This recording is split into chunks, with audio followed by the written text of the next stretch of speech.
Alright, we finally made it to the end of this little Stephen King series where we're talking about the short stories from these particular collections, and we're going to end on the book, the beginning of the book, the first story in the book that we have touched on the least through this whole thing, which is The Mist. And of course, as I mentioned before, there are a couple of things here we didn't quite touch on, like the existence of trucks, which you could take to either be, Maximum Overdrive or the TV movie of the same name.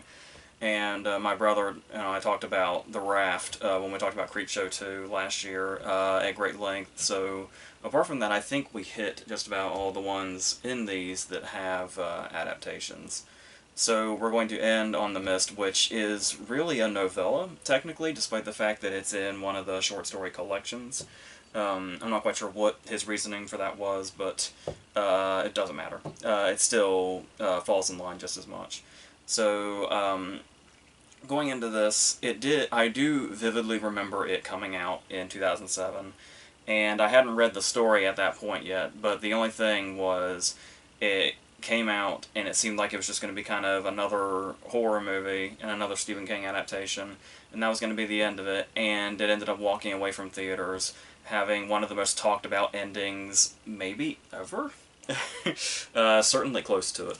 And that comes from the person who adapted the novella into a screenplay as well as directed it in Frank Darabont, who obviously is not a stranger to King because he did Shawshank and The Green Mile, but this is now him kind of going in King's horror territory, what King is most known for. And that was kind of a really interesting transition to see how that was going to turn out. And it's clear, regardless of genre, Frank Darabont has a massive command of King's material. To the point that there's multiple aspects of this, including its ending, that, to my understanding, King even prefers to his own story. So, and the fact that you can kind of tell that the movie kind of went in the direction as far as, like, in the story he actually talks about, like, ambiguous endings and them being somewhat cheap. But he ended up ending it there anyway. And the movie basically took it to the lengths that he didn't, and he was happy because of that. And so we have our star, who is Thomas Jane, and who is perfectly cast because, at least when I read the story, I kind of had, because I was kind of able to block the movie out a little bit because I hadn't seen it for some time when I eventually did read the story. And he's kind of an interesting character to try to grasp in the story because there's so many different facets to his character, because he kind of seems like, at the end of the day, he's the sort of almost action hero type, pretty much just because he eventually has to be. Or at least to the extent that he can be in the confines of this story.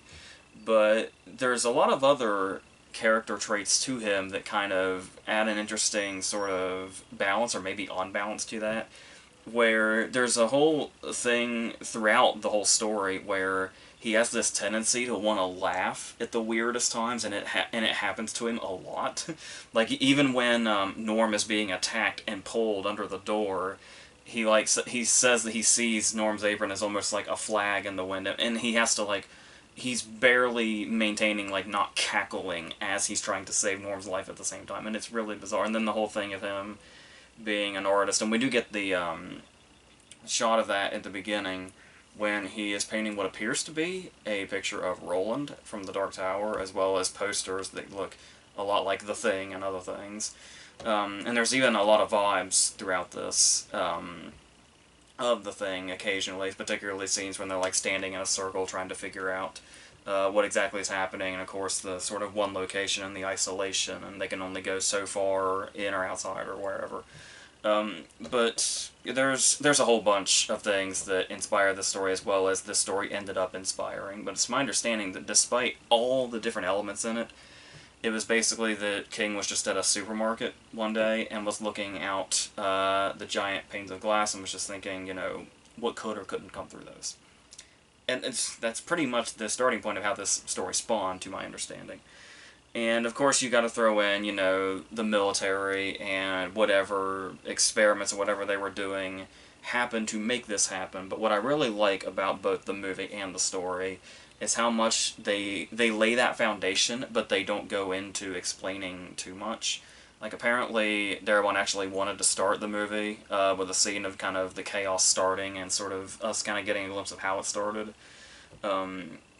Probably not too dissimilar from the opening scene of 28 Days Later, just with a bigger, sort of, like, bigger as in the size of what we're dealing with physically. But to my understanding, it was Andre Braugher, I believe, that ended up kind of talking him out of that in a way. And that is definitely for the better. Like, the less explanation, the more effective this is going to be. And I'm really glad they only took it as far as they did, whether it be the story or the movie itself. And talking about once how quickly this all breaks out when they are trapped in the supermarket and all hell is breaking loose, with the mist right outside the door and God knows what's happening within it. And so we immediately get this whole, what ends up pretty much being a society of people all together, and it doesn't, like, wait at all, which is a good thing in this case, to kind of throw in the humanity of the situation and the sort of realistic way that, like, eerily realistic way that people would react despite being in this fantastical situation. And because we're starting off with this woman, a character that's not even named, a character we've never seen before, and that it would have been a stretch even if we had seen her before because the movie's been on for like 15 minutes, if that, when we get to this point, which is what makes it so impressive. And it is Melissa McBride, who you probably recognize from The Walking Dead, and you'll recognize a lot of these people from The Walking Dead because obviously Frank Darabont would go on to do that 3 years after this movie came out, and he took a lot of the cast with him.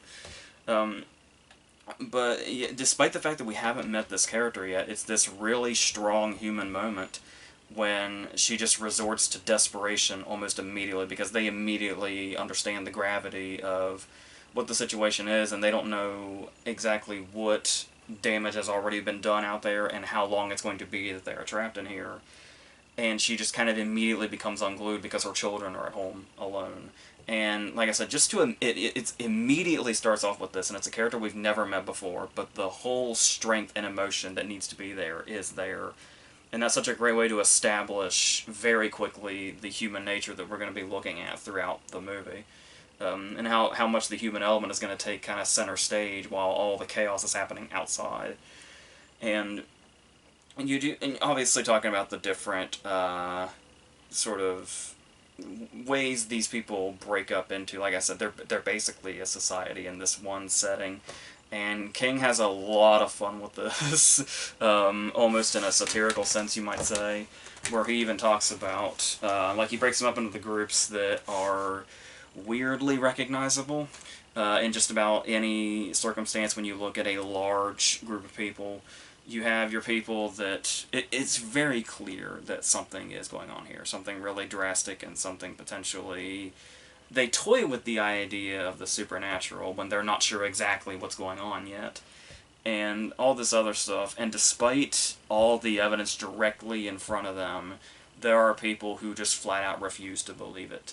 And even the movie left this out, but in the story he goes so far as to just call them the Flat Earthers.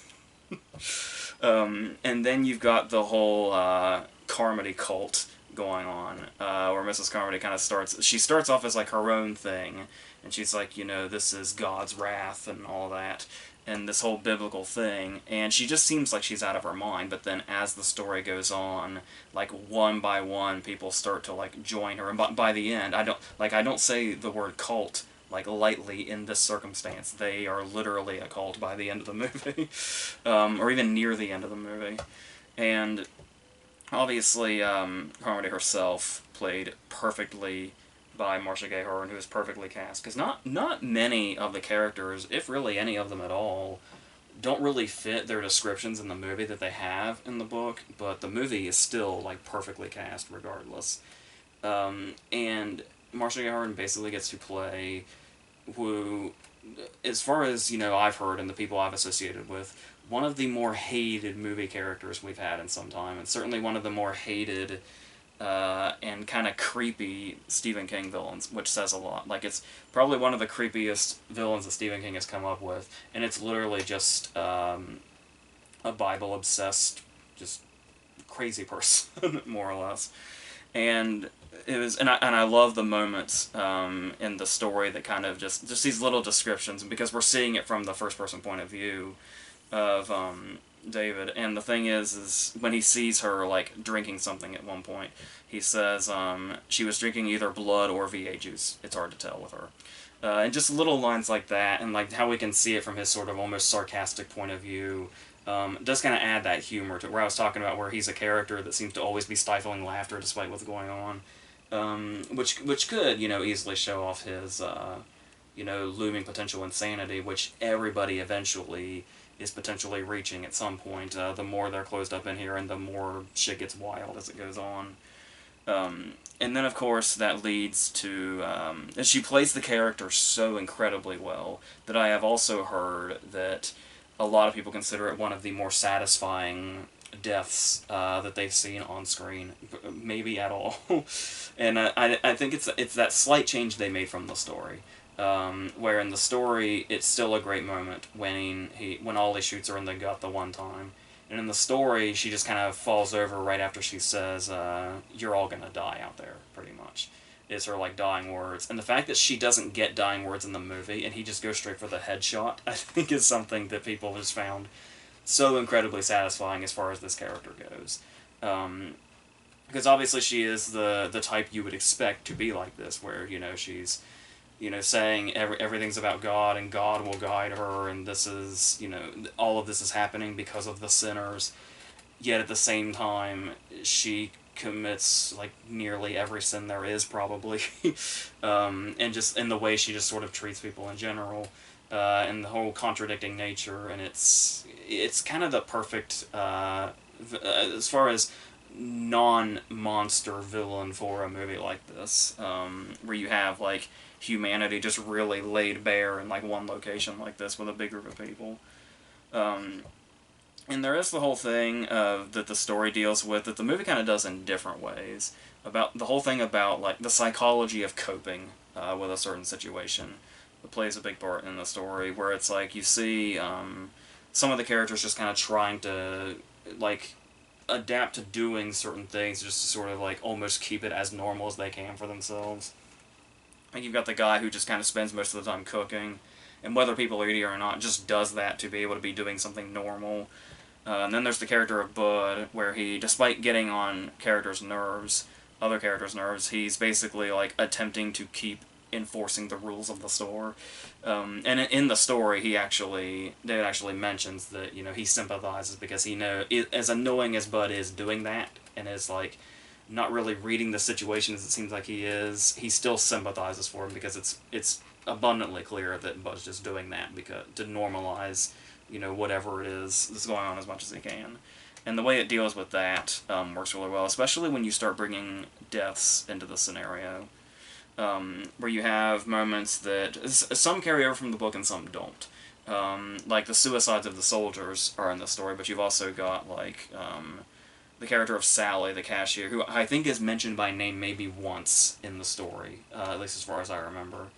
And they give her just enough of a little side thing here, where she's known one of the soldiers since childhood, and they have kind of a moment there, and then that's pretty much immediately followed by her death. And it's like, even though they only had that one scene that established that, much like the Melissa McBride character, the movie shows that all it really needs is one scene to establish these characters, and it can do something effective when these characters either meet a fate or are paid off in some way.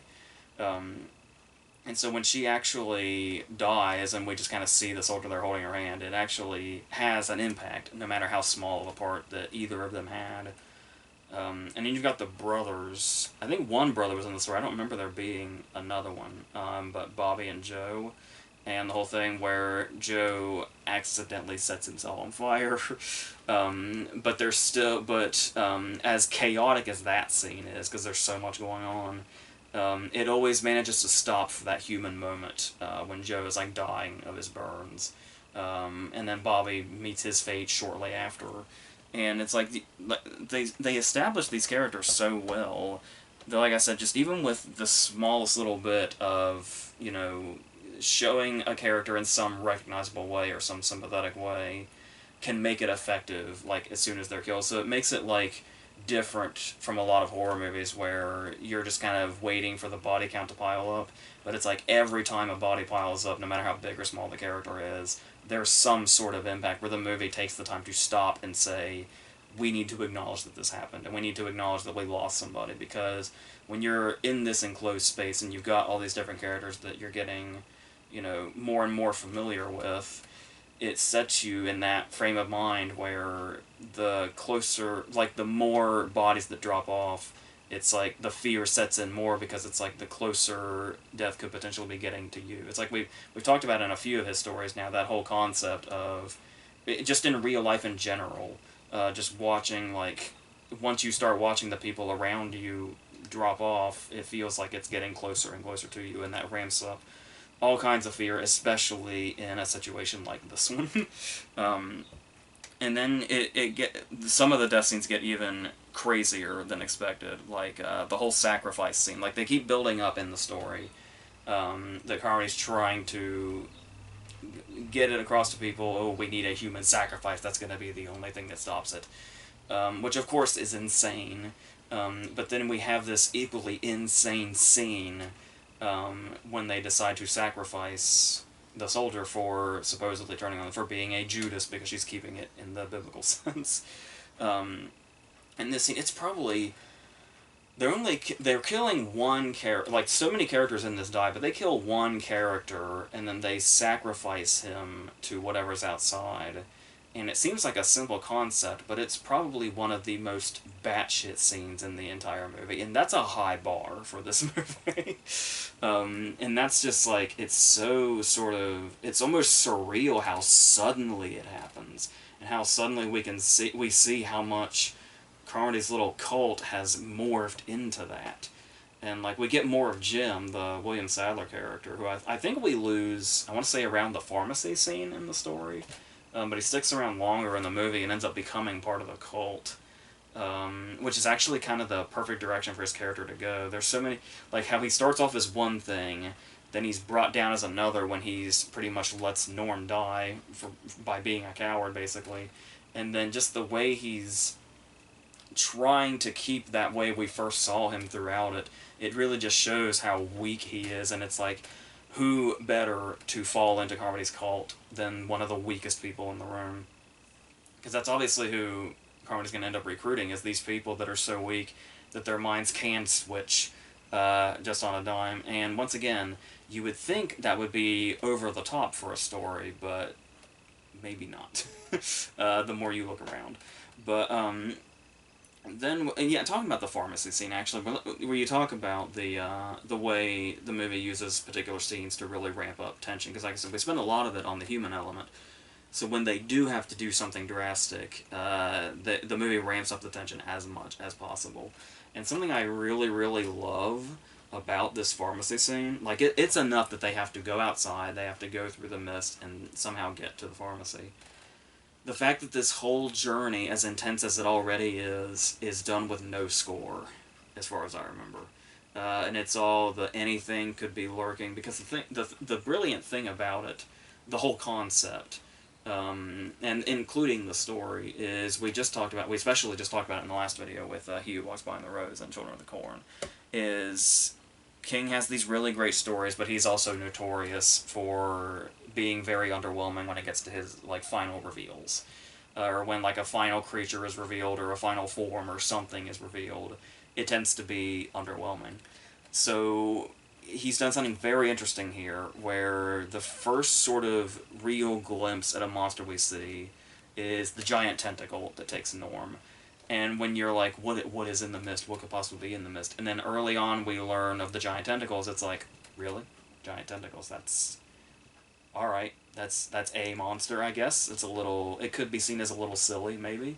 But then, as it goes on, every time a creature attacks, it's like a different kind of creature. It's not just one.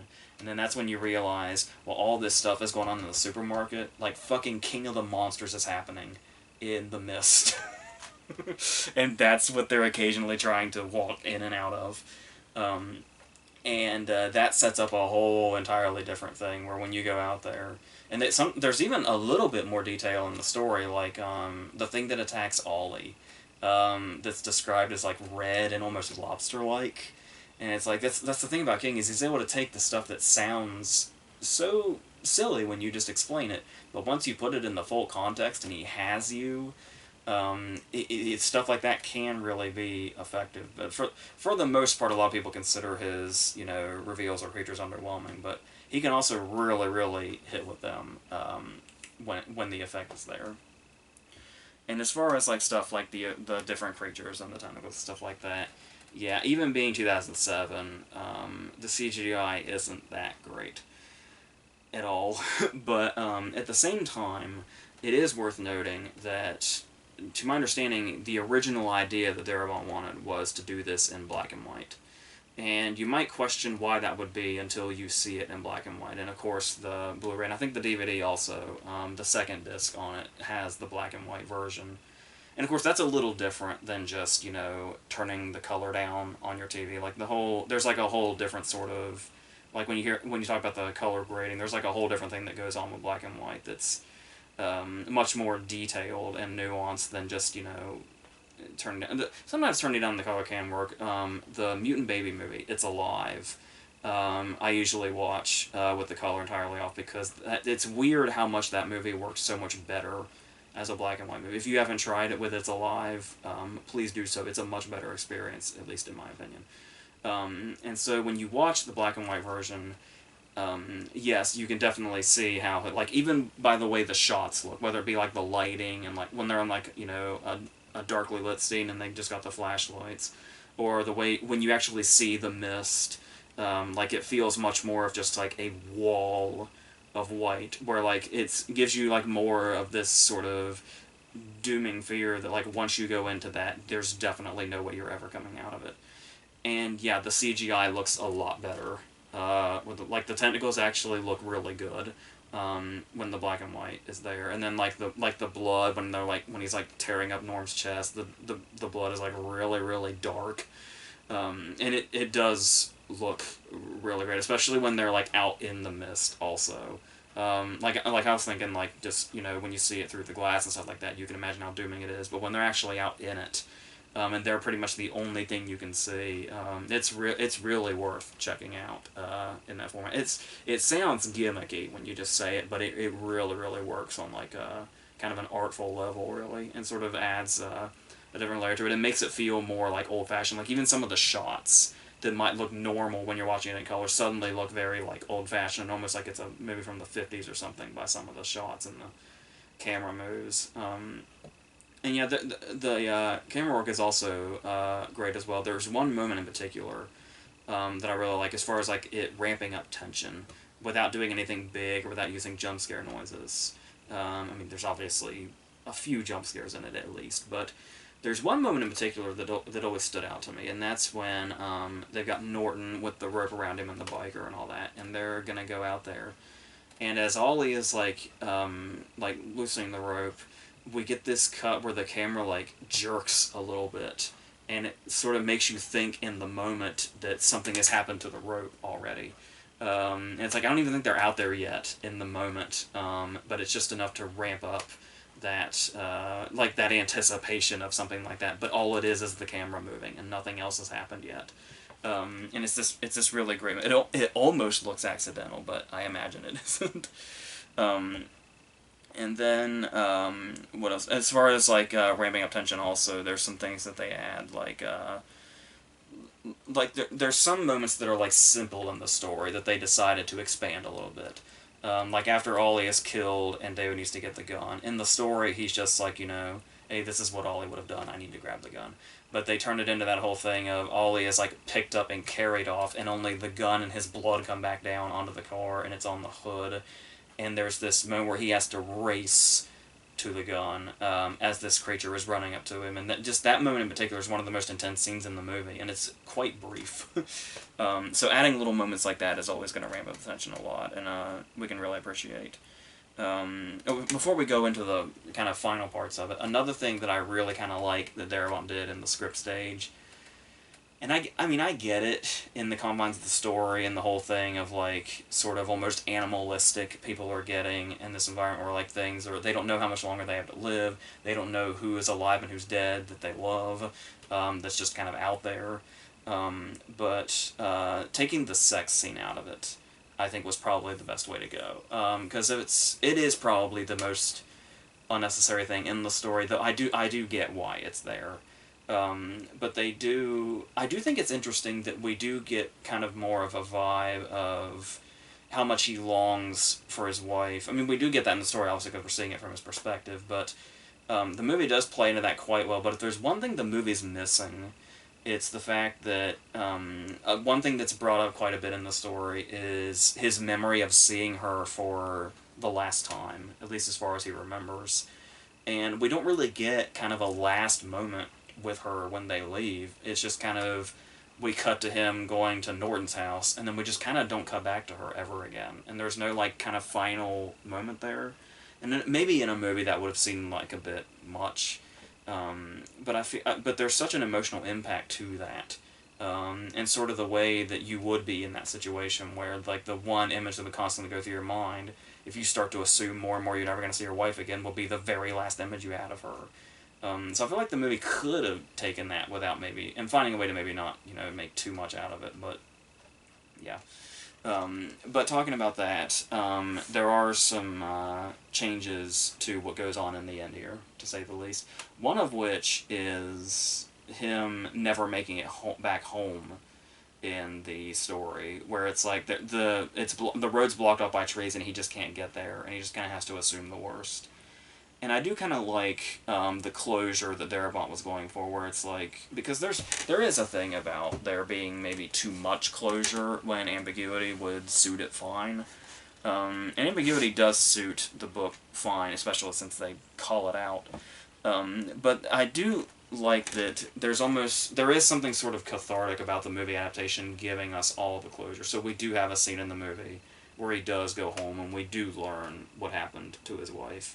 And then this point, we get to the end where, actually before we get to the end, there is the really big moment. It's a brilliant moment in the story, and it's a brilliant moment in the movie. It's my favorite moment in the movie, for sure, when the giant six-legged thing walks over the car. And the interesting thing about that is, once again, the movie does it one way, the story does it another, and they both work, is the brilliance of this. Because the movie sort of shows us the creature a little bit. Like, to my understanding, Darabont didn't want to do the scene at all. But the effects guys, like, showed him the design and kind of talked him into it. But even so, we see it, but we don't really see it because of the mist. And it's like just this perfect sort of compromise. We can see, like, its outline, and we get a decent look at it, but still not detailed enough that we know for sure, like, everything about what it looks. There's still some sort of eerie uncertainty about whatever the hell that is. And of course, in the book, they only see its legs. And, like, even when they try to look up at it, they don't get that good of a look. And it pretty much, there's a little paragraph in that moment in the story that pretty much sums up, in general, like, the whole idea of horror using your imagination without showing you too much. Where it's like, because obviously it's, it's a thing that works on its own, but as far as, like, horror in general, of having just sort of the reader sort of use their imagination, the paragraph is, something came, again, that is all I can say for sure. It may have been the fact that the mist only allowed us to glimpse things briefly, but I think it's just as likely that there are certain things that your brain simply disallows. There are things of such darkness and horror, just as I suppose as there are things of such great beauty, that they will not fit through the puny human doors of perception. I mean, obviously that suits this moment in the story of saying, like, it's just the sentiment in general that things can be like that. But this moment in particular, I think, really highlights the sort of I don't know, like, just the whole thing of your imagination can do much wilder things, that whole, it's a cliche at this point, but it's true, too. But it's so interesting to me that the movie showed that you can show at least just enough, and it could still have pretty much the same impact, which is really great. So, then of course, we get this final scene when they take it to the next level of in the story he like contemplates that he could just kill them all and then deal with himself later to keep any of the horrible shit that happened to everybody else from happening to them, especially his son. And then the whole idea that it was like right before they would have been rescued, to just kind of show the, because the whole thing is about, because that's literally the last word of the story is hope, and that the movie kind of embraces the hopelessness of it. Kind of says everything, like it's because the movie kind of sets that up tonally anyway, with the whole idea of the way people keep dropping off and like the suicides and losing all the people that we become familiar with, and how it does almost feel like when we get to that point in the movie, it does feel like it was inevitable to get to a tragedy that severe. Um, and there is like a theory that some people have where when Carmody was saying like the child needs to die and the whore needs to die, and it's like if they die then it'll all go away, and there's like the theory that Carmody was actually right because as soon as they're killed the mist clears and the military comes in and all that. It's a theory that makes sense if you want to go that direction, but I'm more of the camp of Carmody was just fucking insane. The end. So, but it's a theory I wouldn't ridicule somebody for going in that direction. But I look at it as just that was just Carmody being insane. So. Like there would be a whole other level of hopelessness if it turned out that she of all people was right. I would like to think that's not what the idea was going for. So, and surely not the idea King was going for, since we don't actually have any confirmed deaths of the two of them in the story. So, yeah, I'll stick with Carnage's just fucking nuts. So, is that pretty much it? Did we finish this Stephen King series? I think we might have. So, yeah, so obviously I think very highly of the movie as well as the story. And I like how they were able to kind of do different things and make certain compromises, but both work out in their own great ways. So, that's pretty much the way to end this, I think. So, and I don't know if I'll go into, like, his other novellas that have been adapted at some point. It'll be a long time from now if that's the case. But in the meantime, I'll probably just stick with the verses that me and my brother have been doing, and the occasional like weekend reviews if release dates allow it. If like streaming dates continue to happen consistently. So yeah. So until all that other stuff, I think that's it for this.